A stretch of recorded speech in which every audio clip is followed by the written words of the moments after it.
मुझे अभिभावकगण और मेरे प्यारे भाइयों और बहनों को मेरा नमस्कार।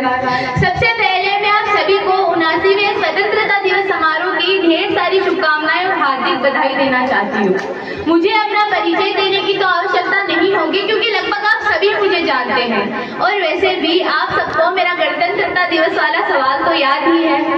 आप सबको पता है कि 15 अगस्त 1947 को हमारा भारत ब्रिटिश शासन से आजाद हुआ था। इस आजादी में कई वीर सपूतों ने अपनी जान की कुर्बानियां दी और शहीद हो गई। आज उन शहीदों का सम्मान करने का दिन है, आज उन शहीदों को याद करने का दिन है।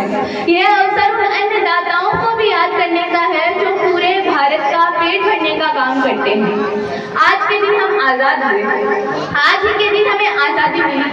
आप सबको पता है हमारी आजादी के लिए स्वतंत्रता सेनानियों ने बड़े संघर्ष किए हैं। ऐसे कई वाक्य हमें आज के दिन सुनने को मिलते हैं, परंतु आखिर ये इस आजादी का सही अर्थ क्या है? What is the real meaning of freedom? मेरे ख्याल से आजादी का कोई एक अर्थ नहीं होता। हाँ, शब्द एक है परंतु अर्थ अनेक है। जैसे एक लेखक के लिए आजादी, एक लेखक के लिए आजादी होती है अपने विचारों को बिना डरे एक्सप्रेस कर देना। एक वक्ता के लिए आजादी है उसका स्टेज और उसकी अटेंटिव ऑडियंस। एक बच्चे के लिए आजादी है बिना होमवर्क वाला संडे, तो किसी के लिए सपनों को देखना आजादी है और किसी के लिए उन सपनों को पूरा करना आजादी। एक किसान के लिए, लगभग आप सभी यहाँ पर किसान होंगे या फिर किसान परिवार से आए होंगे। एक किसान के लिए आजादी है अपनी खेत की मिट्टी में पसीना बहाकर अपनी सुनहरी फसल को लहराते हुए देखना। अगर हम इसकी और गहराई में जाए तो ये वैसे है जैसे एक चिड़िया ऊंची उड़ान भरते हुए सूर्यास्त के वक्त अपने घोंसले पर लौटना चाहती है, जैसे एक प्यासे को पानी मिलना, या फिर एक किसान का अपनी फसल को देखकर संतुष्ट हो जाना। ये सभी यहाँ पर आजादी के मायने हैं।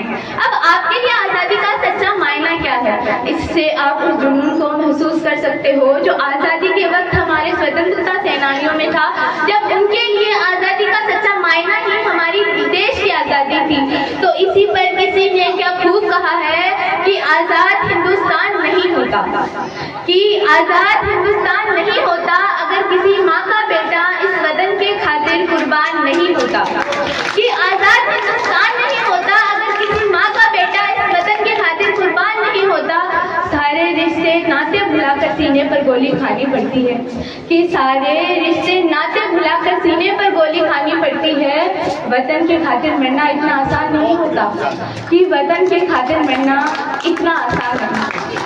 हमें आजादी सिर्फ गांधी जी, भगत सिंह या नेहरू जी के कारण भी नहीं, बल्कि उन अनसुने हीरोज के कारण भी मिली है जिन्हें शायद ही हमने कभी किताबों में देखा है या कभी किसी से सुना है।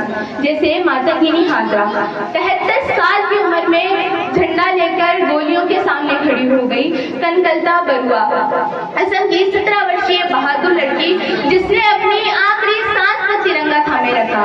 प्रीति लता वाडेदार जिन्होंने ब्रिटिश क्लब पर हमला कर शहादत पाई। इन सब का बलिदान ही आज हमें आजादी को महसूस कराता है। एक बात और, आजादी की रक्षा सिर्फ इतिहास में ही नहीं हुई है, ये आज भी हो रही है। हमारे जवान दिन रात धूप छांव सर्दी गर्मी सरहद पर बेफिक्र अकेले अडिग खड़े हैं, so that we can sleep peacefully, celebrate festival and also feel the real taste of freedom. उनका यह साहस, उनका यह सेक्रीफाइस हमारे झंडे को और भी ऊंचा लहरा देता है। तो इस मंच के माध्यम से मैं धन्यवाद करना चाहूँगी उन सभी जवानों का जो अपने देश के लिए, जो हमारे लिए अपनी जान पर खेलने के आतुर हैं। और मैं धन्यवाद करना चाहूँगी आप सभी का भी जिन्होंने मुझे इतनी तन्मयता से सुना और समझा है। और मैं आशा करती हूँ कि आप सब समझ गए होंगे कि आज़ादी शब्द अलग है और आज़ादी का अर्थ अलग है। जय भारत।